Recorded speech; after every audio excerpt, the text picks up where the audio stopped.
మీ business ఏదైనా మీ ఊర్లో promotion చేయాలంటే అది సుమన్ టీవీతోనే సాధ్యం. ఇప్పుడే సంప్రదించండి. కన్న తల్లి తండ్రి ఉన్న ఊరు అన్ని వదిలి ప్రాణ త్యాగానికి సైతం సిద్ధమై దేశ రక్షణ కోసం సైన్యంలో చేరాడు సిద్దిపేట జిల్లా అక్బర్పేట బోంపల్లి మండలం చౌదర్పల్లికి చెందిన రామస్వామి అనే యువకుడు. శత్రు సైనికులతో పోరాడుతూ దేశ రక్షణలో బిజీగా ఉన్న ఆ యువకుడికి సొంత ఊర్లో మాత్రం చేదు అనుభవం ఎదురైంది. దేశమంతా సైనికులకు అండగా నిలుస్తుంటే ఆ మండలానికి చెందిన వీఆర్ఓ సోదరుడు మాత్రం ఆ జవాన్ భూమినే కబ్జా చేశాడు. సొంత ఊరిలో తమ భూమి కబ్జా అయిందన్న విషయం తల్లిదండ్రుల ద్వారా తెలుసుకున్న ఆ జవాను తన బాధను జమ్మూ కాశ్మీర్లో తాను పనిచేస్తున్న ప్రాంతం నుండి సెల్ఫీ వీడియో ద్వారా వ్యక్తం చేశాడు. తమ భూమి కబ్జా అయిందని తల్లిదండ్రులను బెదిరిస్తున్నారని సంబంధిత ఆర్డీఓ మరియు కలెక్టర్కు ఎన్నిసార్లు ఫిర్యాదు చేసినా పట్టించుకోవటం లేదని తమ ఆవేదనను వ్యక్తం చేశాడు. ఆ జవాన్ తాను పనిచేస్తున్న జమ్మూ కాశ్మీర్ సరిహద్దు ప్రాంతం నుండి తన వీడియో సందేశం పంపటంతో ఇప్పుడు ఆ వీడియో సోషల్ మీడియాలో వైరల్ అవుతోంది. ప్రాణాలను సైతం లెక్క చేయకుండా దేశ రక్షణలో తలమునకలైన ఒక జవానుకు ఇలాంటి అన్యాయం జరగటం బాధాకరమని నెటిజన్లు మండిపడుతున్నారు. అయితే ఈ విషయం తెలుసుకున్న మాజీ మంత్రి హరీష్ రావు వెంటనే స్పందించి సిద్దిపేట జిల్లా కలెక్టర్తో ఫోన్లో మాట్లాడారు. దేశ సరిహద్దుల్లో పోరాడే సైనికుడికి ఇలాంటి అన్యాయం జరగటం బాధాకరమని వెంటనే దీనిపై స్పందించి తగిన చర్యలు తీసుకుని సమస్యను పరిష్కరించాలని కోరారు. ఏది ఏమైనా దేశ సైనికుడికి తన సొంత ఊరిలో ఇలాంటి చేదు అనుభవం ఎదుర్కోవటం చాలా బాధాకరమైనటువంటి విషయం. ఇప్పటికైనా అధికారులు వెంటనే స్పందించి ఈ విషయంపై దృష్టి సారించి సమస్యను పరిష్కరించాలి.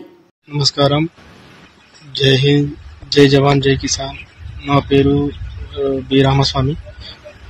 నేను జమ్మూ కాశ్మీర్లో పాకిస్తాన్లో డ్యూటీ చేస్తున్నాను ప్రస్తుతానికి. మా విలేజ్ వచ్చేసి చౌదర్పల్లి, మండలం అక్బర్పేట్, బోంపల్లి, డిస్టిక్ వచ్చేసి సిద్దిపేట డిస్టిక్, స్టేట్ తెలంగాణ. మా విలేజ్లో మా సొంత భూమిని వేరే వాళ్ళు కబ్జా చేశారు. మా ఫ్యామిలీ మెంబర్ మన అమ్మానాలని ఇంటి దగ్గర బెదిరింపులకు గురి చేస్తున్నారు. ప్లస్ వాళ్ళ కబ్జా చేసిన వాళ్ళ తమ్ముడు వీఆర్ఓ కావున మా భూమిని, మా పేరు కానీ మా ఏం రికార్డులు లేకుండా చేశాడు. దయచేసి మేము ఎంఆర్ఓ గారిని కూడా కలిసాము, ఏం ఫలితం లేకుండా పోయింది. ప్లస్ ఆర్డీఓ గారి దగ్గర కూడా వెళ్ళాము. ఆర్డీఓ గారు కూడా మాకేం వాళ్ళకి సపోర్ట్ మా కొడుకు పోయి డ్యూటీలో పోయి ఇక్కడ ఏమవుతుందో తెలియదు అమ్మ. జాగ గురించి వీడియోలు పంపుతున్నా అందరికి ఎమ్మెల్యేకి ఎంపీలకు అందరికి పోవాలి. ఎవరు చెప్తే ఏం లేరు, ఊళ్ళో పోయినా చెప్తే ఏం లేదు. నేను తిరిగినా వాళ్ళు తిరిగినా చెప్తే ఏం లేదు. నేను ఇప్పుడు అక్కడ ఉన్నా, నా పాన భయం ఉన్నది. మీరు అక్కడ నేను ఇక్కడ పంపుతున్నా అని పొద్దుగల 9 గంటలకు ఫోన్ చేసి మా కొడుకు ఎత్తికి మేము ఇక్కడ పర్సన్ అవుతున్నాం. ఇక ఎవరు చెప్పాలి, ఎవరు చెప్తే ఎవరు అవుతారు అని ఇది అవుతున్నాం. అందరు తిరిగినాం, దగ్గర తిరిగిన ఎవరికి ఏర్ చేయలేరు, ఎవరు ఏమి మాకు చెప్పారు. ఇక అవుతుంది మీకు భూమి అన్నారు, ఎవరు చెప్పలేరు. మొత్తం ఏమున్నా అంత అవి ఇవి జలగడుతున్నాం. ఇక ఇది జాగ చేయంగా మాకు అవుతుందేమో, జాగా మాకే అవుతుంది కదా అది పట్ట చేసుకున్నాడు. మాకు తెలియదు అది ఎప్పుడు పట్ట చేసుకున్నాడో, ఎప్పుడు ఎక్కించుకున్నాడో. రైతు బంధు వచ్చేటప్పుడు మేము చూసినాం సార్, అప్పుడు చూసినాం. అప్పటి నుంచే మేము చేస్తున్నాం. మా కొడుకు అక్కడ ఉన్న మాకు భయం ఉన్నది. మా కొడుకు అక్కడ దూర దేశం ఉన్నాడు, ఎవరు పట్టించుకుంటలేరు.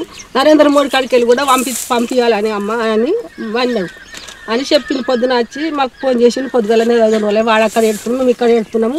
అక్కడ భయం ఉన్నది మాకు. ఎక్కడ లేదు ఆధారు, మాకు మా జాగా మాకు కావాలి సార్ అని మేము అంత కోరుకుంటున్నాం.